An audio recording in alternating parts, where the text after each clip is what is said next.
You're hiking alone at dusk, the dense pines pressing in around you. No phone service, no path markers, just you and the deepening shadows. You came here on a dare to prove you could brave the old whispered pines trail. Folks say it's cursed. Strange lights, muffled voices, but you dismissed it. Now, twilight is bleeding out. The temperature's dropped. Your breath puffs in wisps, and in the silence, you swear you heard your name. Your pace quickens.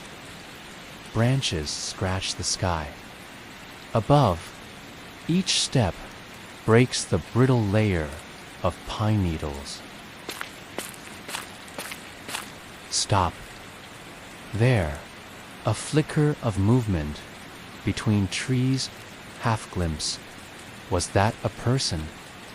You shine your flashlight. Nothing. Just emptiness. Your heartbeat thumps, loud in your ears. You push forward, adrenaline high. Off in the distance, a lean figure standing perfectly still, head tilted, arms limp. You call out, hello. The figure doesn't budge. You swallow, then step closer.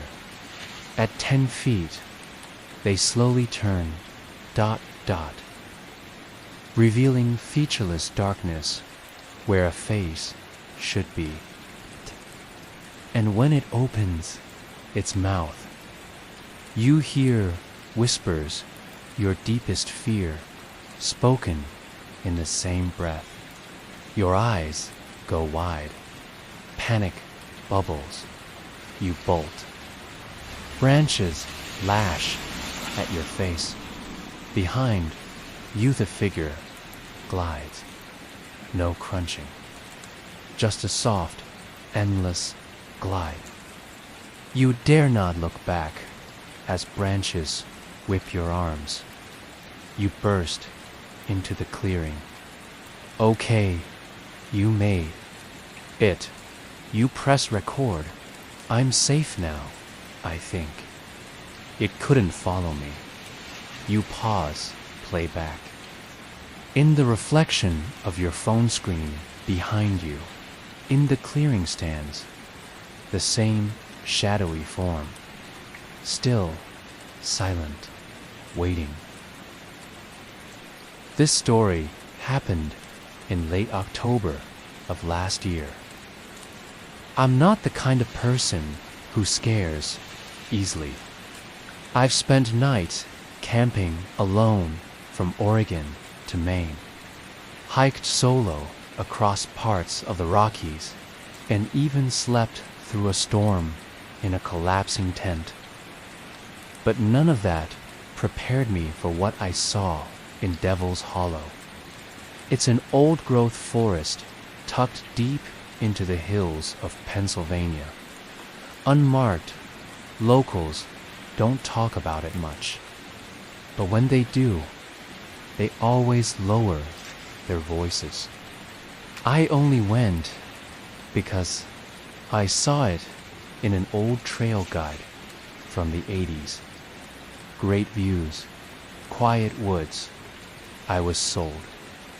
But the book left out some things. It was late afternoon when I arrived. My car was the only one at the gravel pull-off. The trail itself, faded and narrow. I hiked about 5 miles in before setting up camp near a ridge. Beautiful overlook. Everything seemed normal until sunset. That's when the forest changed. The birds stopped singing. The wind slowed, and I got this pressure in my ears, like the silence itself had weight. Around 7:30, I heard movement in the woods.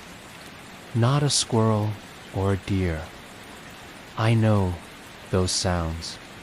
This was deliberate. 2 footsteps, then nothing, then 2 more. I called out, "Hello." Nothing, just silence.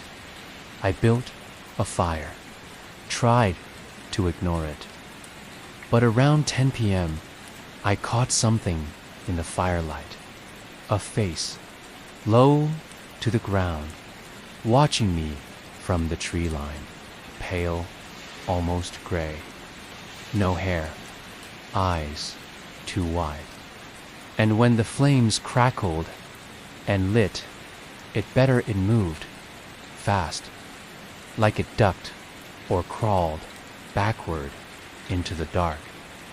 I froze. Every instinct said, "Don't. Chase it. Don't even stand up." So I sat and waited. Hours passed. At some point, I must have dozed off. I woke to the fire long dead.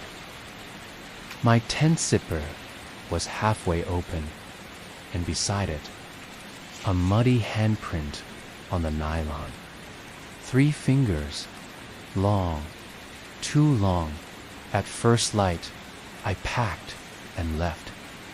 No coffee, no breakfast, just gone.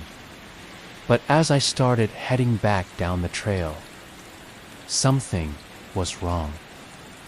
The markers I used to remember fallen log, red fungus, crooked birch, they were gone, or worse, different. I kept walking, my GPS, no signal, compass, spinning. Then I saw in my campsite, again, the same overlook, my own footprints in the frost. I had walked in a circle, but that wasn't the worst part. In the center of the clearing, right where my fire had been, were 3 dead birds, arranged in a triangle, necks twisted, fresh. I panicked, started shouting, "Is anyone out here?" Nothing. Then, a whisper, my name, faint, like it was being spoken behind glass. Dan. I whipped around. Nothing. Just trees. I started jogging. Bushes clawed at my arms. The air got colder. My breath frosted out in clouds. Then suddenly stumbled into a different section of woods. Older. Trees bent low like arches. And hanging from one was a torn piece of my flannel shirt. The only thing is, I hadn't been through here. Not ever. That's when I heard the footsteps behind me, soft, dragging. Then a voice, ta, not mine, not human. You made it back. You always come back. I ran, full speed, no path, just tearing through underbrush. Whatever was following me didn't run. It floated, glided. I never heard it take a step, but it was always just. Behind me, I saw my car. Through the trees, just a glint of metal dot, and between me and it, a shape, that face again, pale, grinning now. Arms too long, like they'd been stretched. I didn't care. I sprinted straight past it, heard it whisper something as I passed, jumped in, locked the doors, started the engine, didn't look in the rear view. Not once. I don't hike alone anymore. Haven't since. But here's what really gets me. A few days later, I checked the trail guide again. The book I found Devil's Hollow in. I wanted to show someone prove it was real, but the section on Devil's Hollow, gone.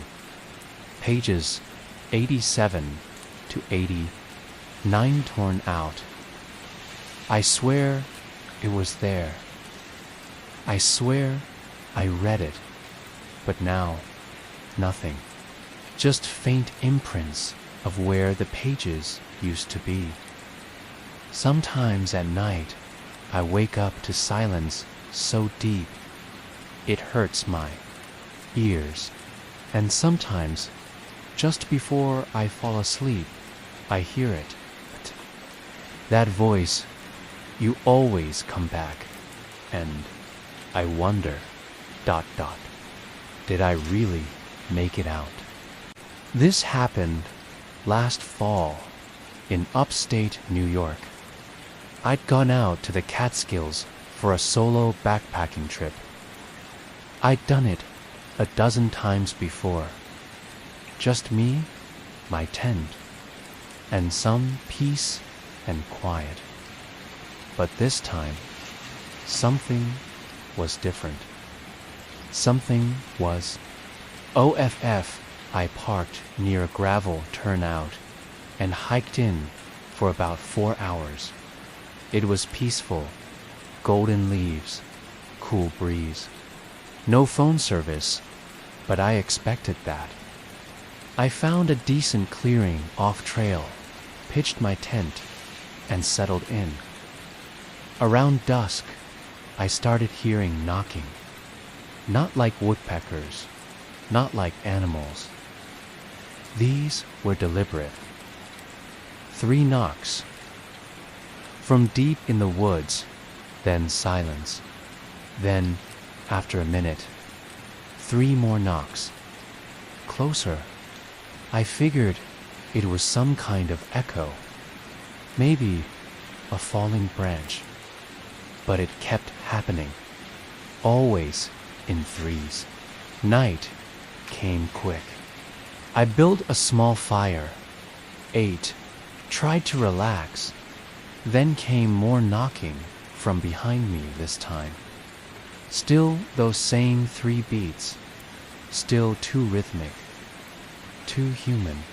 I called out, "Hey, anyone there?" No answer. But right after I yelled, the knocking stopped. I remember sitting there by the fire, just waiting. The quiet felt too quiet. Not even crickets. Then, maybe 20 feet into the woods, I heard my name. Eli. Not shouted. Not whispered. Just spoken. I froze. No one knew I was out there. I hadn't told anyone which trail I was taking. My phone was off. There shouldn't have been anyone nearby, much less someone who knew my name. I grabbed my flashlight and swept. The trees, nothing. But when I turned back to my tent, there were 3 fresh gashes across the side of it, long, deep, and behind the tent. 3 rocks stacked on top of each other like a totem. I hadn't put those there. I didn't sleep. I sat by the fire until it died out. The knocks came back, this time from every direction. 3, 3, always 3. Always getting closer. At some point, I thought I saw something in the trees. Tall, pale. No, eyes. Just a stretched mouth. Grinning, I grabbed my pack and ran. No trail, just straight through the woods.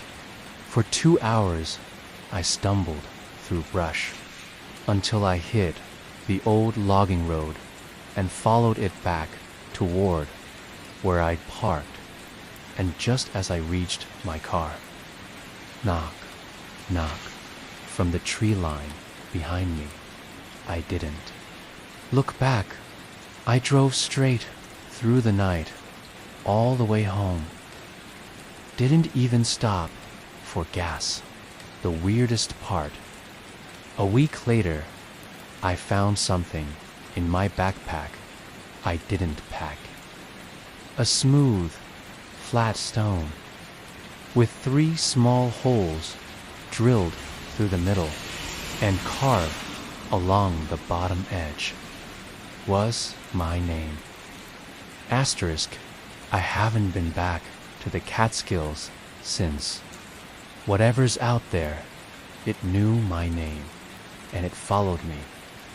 So if you're hiking alone, steer, knocking from deep in the woods, don't answer, and never stay after the 3rd knock.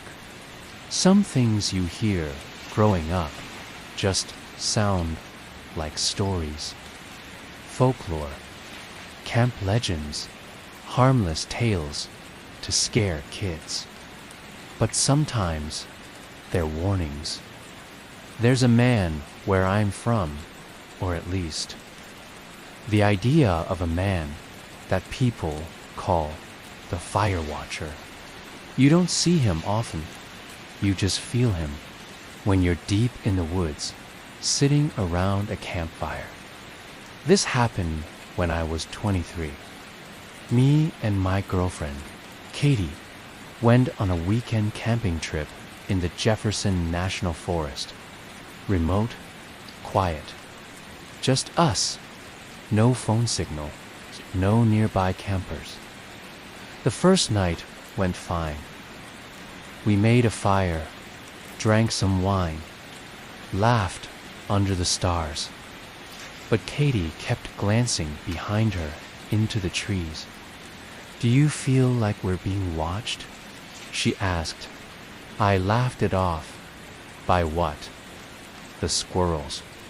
She didn't smile. That night, we both woke up around 3 a.m. The fire was out, but there was a smell like wood smoke, but stronger. Katie whispered, "Do you see that?"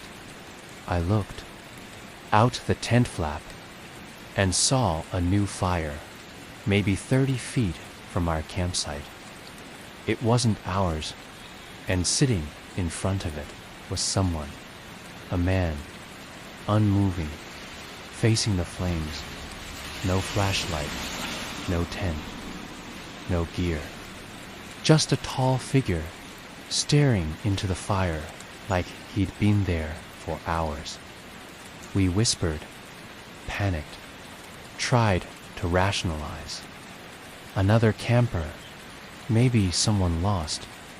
But then he stood up, not fast, slowly, too slowly, and that's when we saw his face, or the lack of it. His skin looked burned or melted like wax left out in the sun. His mouth was fixed in a stretched grin, but there were no eyes. Katie whispered, "We need to go. Now."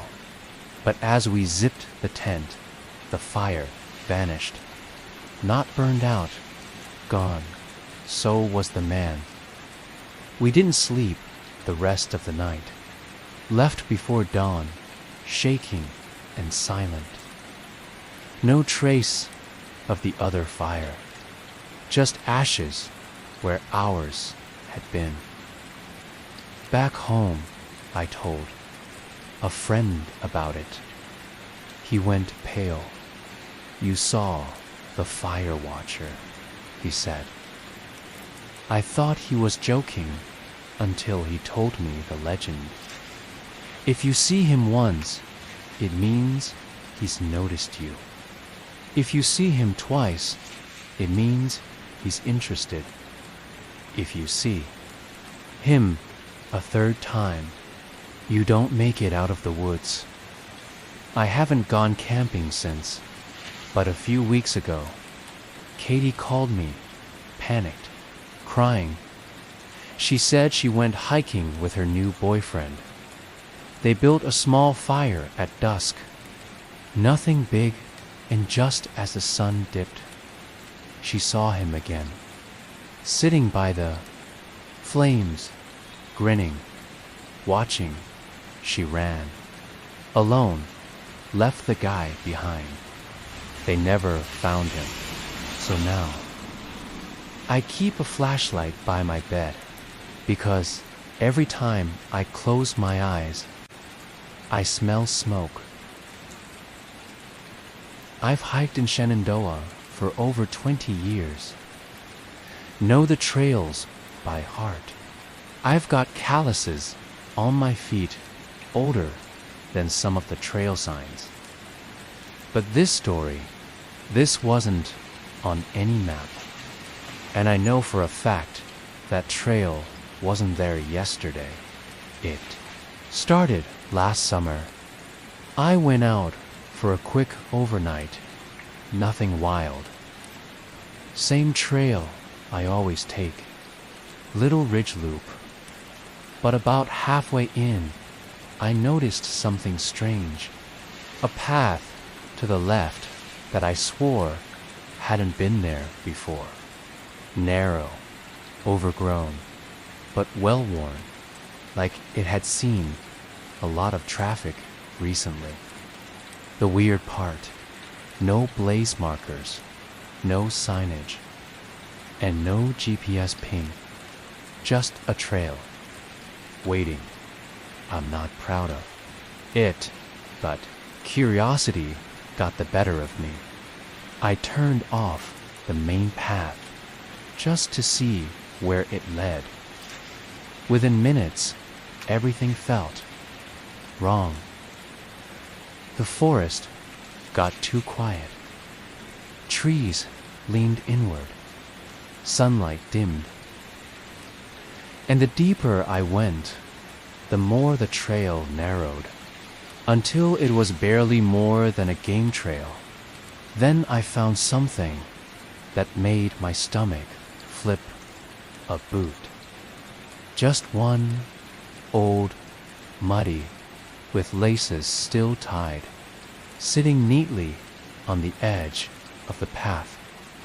I turned to head back, only to realize I didn't know which direction I came from. There were no footprints. Mine had vanished in the mossy dirt. I started walking what I thought was back, and that's when I started seeing the markings carved into tree trunks every 20 yards or so. Rough humanoid figures, stickmen with hollow eyes. Some had no arms, others were upside down, and then the smell, wet copper, rot. Faint but getting stronger, up ahead. I saw movement. Something hunched, standing beside a tree. It didn't run. It didn't hide. It just stared. Learning, I ran. Didn't care which direction, just away. Branches tore my arms. My breath burned. Somehow, I burst out onto the main trail again. No figure, no stench, no symbols. I made it home that night. I still don't know how. I went back a week later, not into the trail, just to the entrance, but it was gone. No path, No break in the trees. Just forest. Untouched. I asked a ranger friend about it. He got real quiet and said, "Some trails don't want to be found more than once. You're lucky you walked back out. So if you ever find a new trail where there wasn't one yesterday, don't take it. Not all paths were made for you."